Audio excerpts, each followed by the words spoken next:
Welcome back to the Solution for Families series. This is our last session, Facing the Challenge Part 2. Today we will talk about some strategies you can use to deal with the behavior problems that continue even though you're using all of the parenting practices we have discussed in our previous sessions. Children engage in challenging behavior because it works for them. When children engage in this challenging behavior, it is to get something or someone or to get out of something. We don't like that they use the challenging behavior to express themselves, and often we don't like the message. For example, if your child has a tantrum in the grocery store because she wants to buy a toy and you said no, we can recognize that the behavior is saying, "I want a toy," even if we don't like the message. Sometimes it takes a little detective work to figure out what the behavior is about. You have to step back and examine the situation. The clues for discovering the meaning of the behavior can be found in three things. 1. What happened before the behavior. 2. What the child did. And 3. What happened after the behavior. Now I will turn it over to Tara and she's going to talk about behavior. Behavior can mean many things. Some of the things your child's behavior may be communicating could be, "I want you to pay attention to me," "I want that toy," or possibly, "I don't want to stop what I'm doing."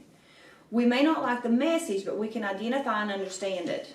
Once you can identify the meaning of the challenging behavior, you can identify a plan to change it. For example, if you know the soup is too bland, you can add some spice to it.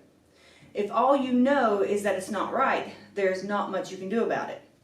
I want to share with you what goes in the plan with the goal of reducing your child's behavior and teaching them new skills to use.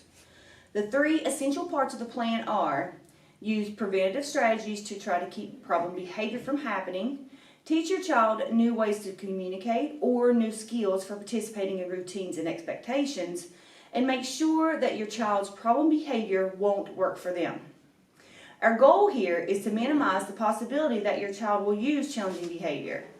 For example, if your child uses challenging behavior when you say time for bed, you might give them a warning that helps get them ready for the final direct of bedtime.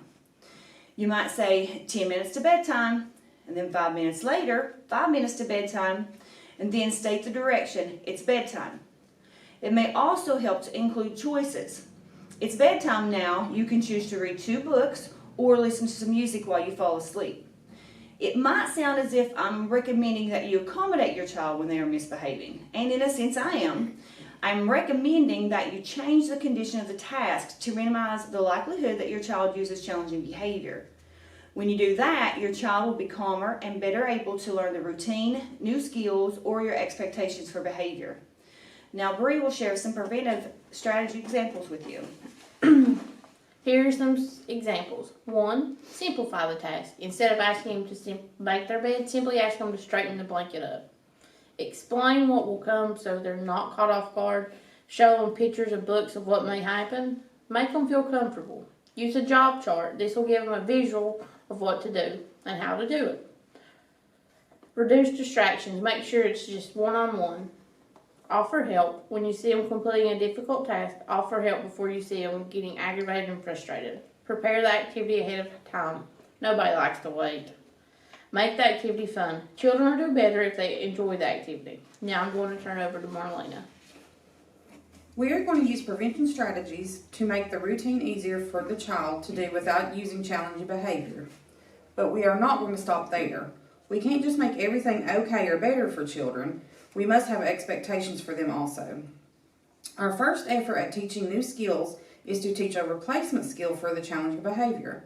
For example, if your child is having a tantrum to communicate that they want a toy, wouldn't it be better if they just say it with words that he or she wants the toy? Here is a list of new skills we could teach a child to replace a problem behavior.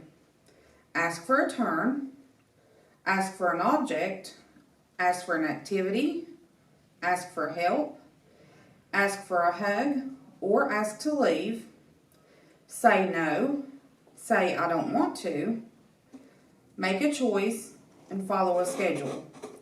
This may be a difficult part of this approach, but your child may want to communicate messages that you don't want to hear. For example, if your child says, "I don't want to," when you want him or her to brush their teeth, should we teach them to say that? No. We will teach them the new skill of following the schedule or routine or using the job chart. But if your child says "all done" when sitting at the dinner table, that is better than having a tantrum to get up from the table.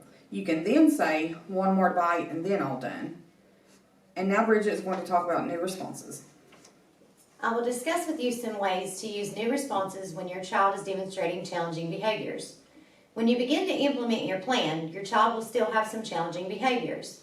It's not going to change just because you have developed a plan. It's sort of like one of us joining a gym. It's a good first step, but you won't lose weight just because you made a commitment to begin exercising. So you need to make sure your plan includes new ways for you to respond to challenging behaviors when they occur. The most common strategies you can use is to say to your child in a calm way, you can use your words, tell me or show me what it is that you want. The goal here is to have your child use the new skills they have learned when trying to get their needs to be met.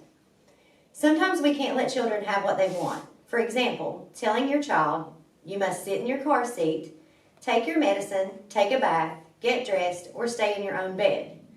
These things are basic needs that must be met, and these occasions may result in the child reacting with a challenging behavior. On these occasions, tell your child you know what he or she is feeling, such as upset or sad, and then restate the rule. Hold your ground, but allow your child to have a choice. Remember to state what you want your child to do in a calm tone of voice. You can follow these examples that I mentioned with a choice. You could say to your child, you must sit in your car seat, but you can hold on to your bear or your blanket if you would like. Responding to your child with new responses and allowing your child to have choices when stating a rule will lessen the reinforcement of a challenging behavior. By using new responses and choices, you will ensure that your child will demonstrate the new skill that is reinforced instead of a behavior. Redirecting your child in a calm manner to use the new skill is a very important key to manage challenging behaviors. This session will conclude the Positive Parenting Solutions curriculum. We would like to thank you for participating in these 6 modules, and we hope that we have said something to assist you in managing your child's challenging behaviors.